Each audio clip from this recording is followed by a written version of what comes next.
What you did was pure evil.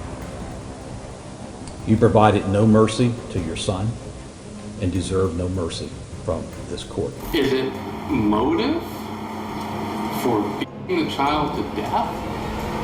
That's ridiculous. These stories hit different. They're a brutal wake-up call about what happens when we, as a society, drop the ball on protecting kids who can't protect themselves. These babies went through hell and lost their lives because the very people who should have had their backs were the ones hurting them. And when their monster parents were sentenced for their deaths, they just sat there, staring blankly or crying for themselves. These are 5 infuriating cases of baby killers reacting to life sentences.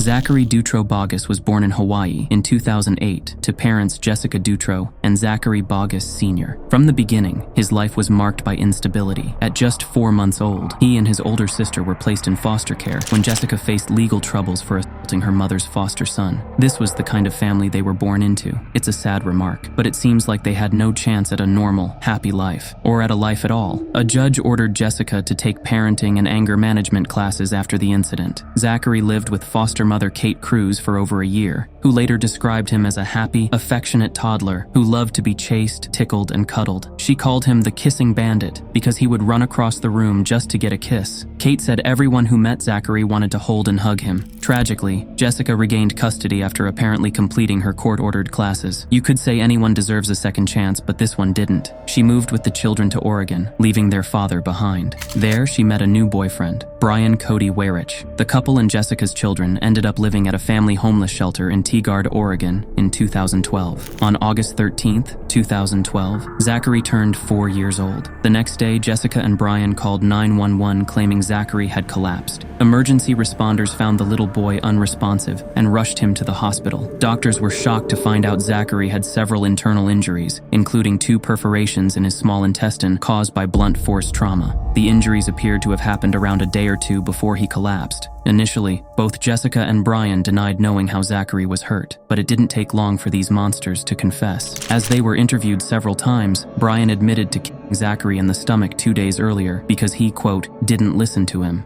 They kept hitting him and hitting him because he wasn't listening. Jessica also admitted knowing about the kick, but did not seek medical care for her son. Despite doctors' efforts, Zachary was removed from life support on August 16th and died from his injuries. The medical examiner determined his death was caused by blunt force trauma to the abdomen and delay in medical treatment. Doctors believed Zachary likely would have survived if he had received prompt medical attention. As the investigation unfolded, a disturbing pattern of abuse came to light. Brian admitted to previously beating Zachary with a belt and kicking him in the legs multiple times. Jessica's 7-year-old daughter told investigators she had witnessed both Jessica and Brian beat Zachary before he died. She said some of her own injuries were from beatings by her mother. Investigators later discovered Jessica's Facebook messages to Brian, expressing frustration with her children. In one message, she said she thought Zachary walks like it and talks like it, and that he liked boys, using a derogatory slur. I can't even begin to list all the wrong things here. She told Brian he needed to work on the boy big time. Prosecutors argued this provided Jessica's motive for allowing and participating in the escalating abuse of her young son. Well, more like madness than motive. Is it motive for beating the child to death?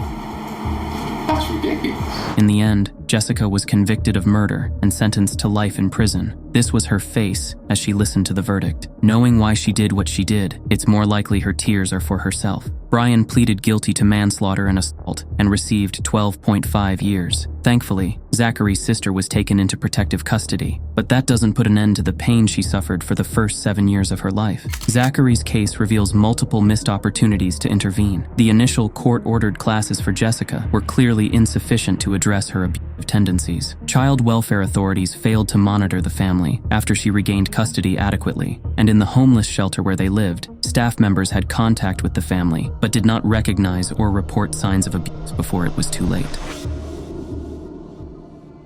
Born in September 2016 in Ashtabula, Ohio, Serenity Blankenship Sutley had bright blue eyes and an infectious smile that could light up a room. Her godmother described her as a beautiful baby who was always laughing and always making everyone else smile. But behind the happy facade, Serenity's short life was marred by instability and danger. Her mother, Kelsey Blankenship, struggled with depression and substance abuse issues in her late teens and early 20s. Though Kelsey wanted to turn her life around after Serenity's birth, she continued to battle mental health challenges and made a series of poor decisions that would prove fatal for her daughter. The worst thing Kelsey did was start dating a man named Joshua Gurdo when Serenity was about 10 months old. Within weeks, this monstrous predator had moved into their home, gaining unfettered access to the baby girl. Kelsey failed to recognize the danger of allowing a virtual stranger to have such intimate contact with her child. On October 7th, 2017, just weeks after Serenity's first birthday, Kelsey and Joshua called 911, reporting the 13-month-old was unresponsive. Serenity was rushed to the hospital but pronounced dead shortly after. She had obvious blunt force injuries to her head and torso. An autopsy revealed Serenity died from severe head trauma. She also had other injuries in various stages of healing, indicating ongoing abuse. Joshua quickly became the prime suspect and fled, leading to a nationwide manhunt. He was captured about 3 weeks later. Here's Kelsey during a press conference after Joshua's arrest. My past was not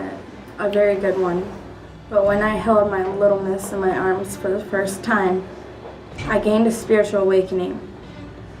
I knew a reason to stay clean and to be the mother I needed to be for my daughter. I'll never get to see my baby girl again. I'll never get to see her go to school for the first time. Kelsey seemed heartbroken, like any mother losing her baby would be, but everyone wondered where she was during the months that her predator boyfriend destroyed her child. As the investigation progressed, it became clear there were numerous red flags and missed opportunities to intervene before Serenity's death. Kelsey exhibited a pattern of leaving Serenity with Joshua while she was out. She even left Serenity with complete strangers. At a local festival, she left the baby for 45 minutes with a woman she had just met. Even more alarmingly, in the days before Serenity's death, she showed clear signs of distress and injury. She was vomiting and had diarrhea, classic signs of abdominal trauma in young children. But neither Kelsey nor Joshua sought medical attention. If they had, doctors likely would have recognized signs of abuse and could have intervened to save Serenity's life. Perhaps most frustrating of all, Child Protective Services had previously been involved with the family. Just months before her death, Serenity had been temporarily removed from Kelsey's care due to concerns about her well-being, but she was ultimately returned without adequate follow-up or monitoring. In the end, Joshua pleaded guilty to involuntary manslaughter and was sentenced to 28 years in prison. He just sat there staring at the judge with a smirk on his face. Joshua Gurdo pleaded guilty to involuntary manslaughter in the 2017 death of Serenity Jaslyn Sky Sutley. Kelsey also pleaded guilty to involuntary manslaughter and child endangerment, receiving a 6-year sentence. While some measure of justice was served, it came far too late for little Serenity.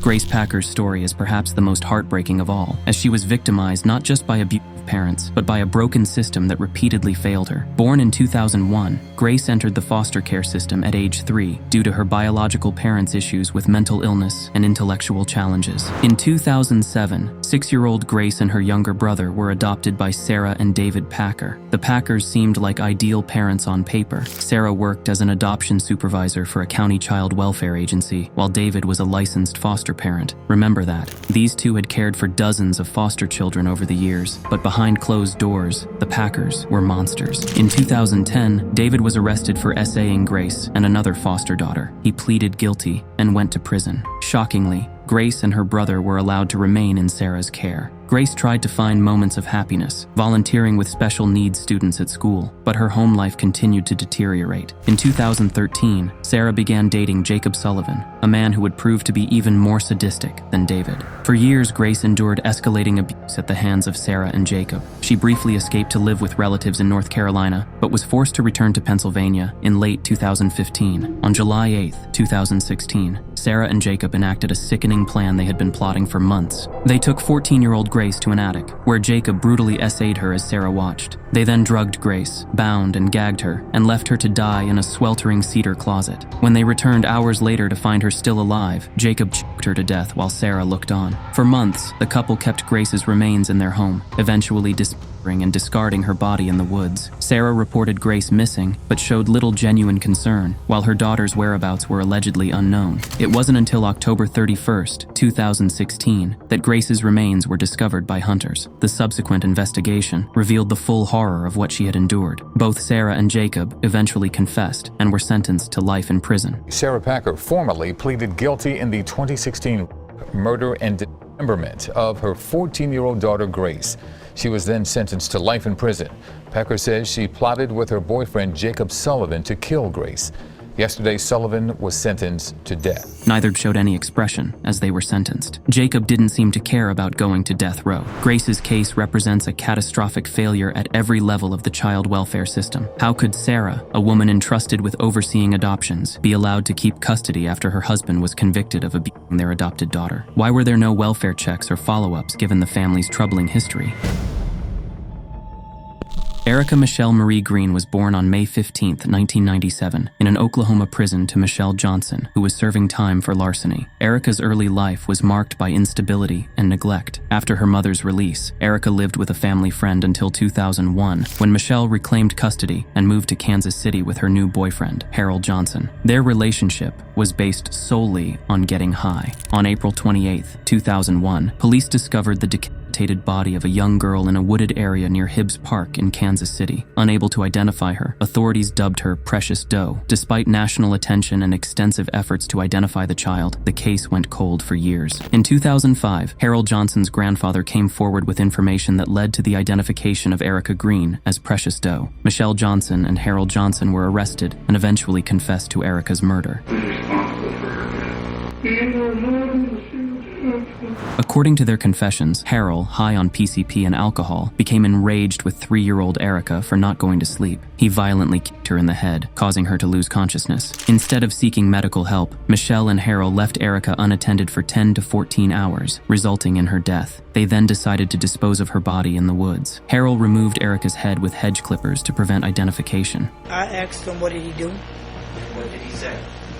He said that he cut her head off. One can only wonder how Michelle continued to support her monster boyfriend and hide his crime after watching him unalive and dispose of her. It was revealed that Michelle had participated in public vigils for Precious Doe, knowing all along it was her daughter. Both Michelle and Harold were convicted for their roles in Erica's death. Harold was sentenced to life without parole, while Michelle received a 25-year sentence as part of a plea deal. Tonight, Harold Johnson's wife describes the murder of the little girl Kansas City knew as Precious Doe and the cover-up that went on for years. The case led to policy changes, including Erica's Rule, which requires better coordination between corrections and child welfare agencies when children are born to incarcerated mothers.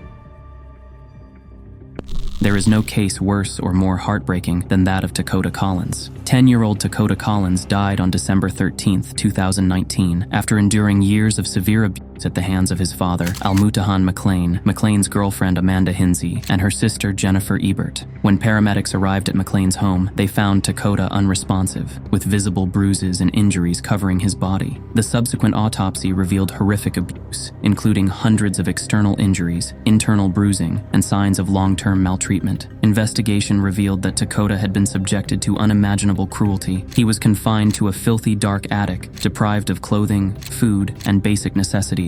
He was forced to stand in painful positions for hours, sometimes days, while being monitored by camera. If he moved, he would be beaten. McLean subjected Takota to various forms of torture, including forcing him to eat his own waste, pouring hot sauce on sensitive areas of his body, and inflicting severe physical beatings. In his final hours, Takota endured brutal assaults, including being crushed under McLean's weight and being held underwater. His father had also been essaying him for most of his life, all the while telling him this was punishment for being gay. The abuse had been ongoing for years. Takota briefly found respite at school, where teachers tried to help him, providing clean clothes and notifying authorities. However, McLean withdrew Takota from school in 2018, claiming to homeschool him to avoid scrutiny. Despite multiple reports to Child Protective Services over the years, the system failed to adequately protect Takota. When social workers visited, the family was prepared with rehearsed responses, and offers of assistance were declined. Takota's biological mother had lost custody when he was an infant due to her own issues with child abuse. The court granted full custody to McLean in 2013, despite his criminal history. In the end, McLean pleaded guilty to murder and child abuse charges and was sentenced to 51 years to life in prison. The judge himself was speechless as he listened to the case. What you did was pure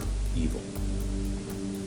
You provided no mercy to your son and deserve no mercy from this court. The monster just sat there looking down. You might think he was feeling remorse, but it's hard to imagine someone who did what he did feeling anything but rage. Although you admit what you did, I do not believe you fully understand the depravity of your actions in torturing this innocent child. Hinsey received 22 to 27.5 years, and Ebert was sentenced to 8 years for their roles in Takota's abuse and death. But today, finally, justice has been afforded and obtained for Takota Collins.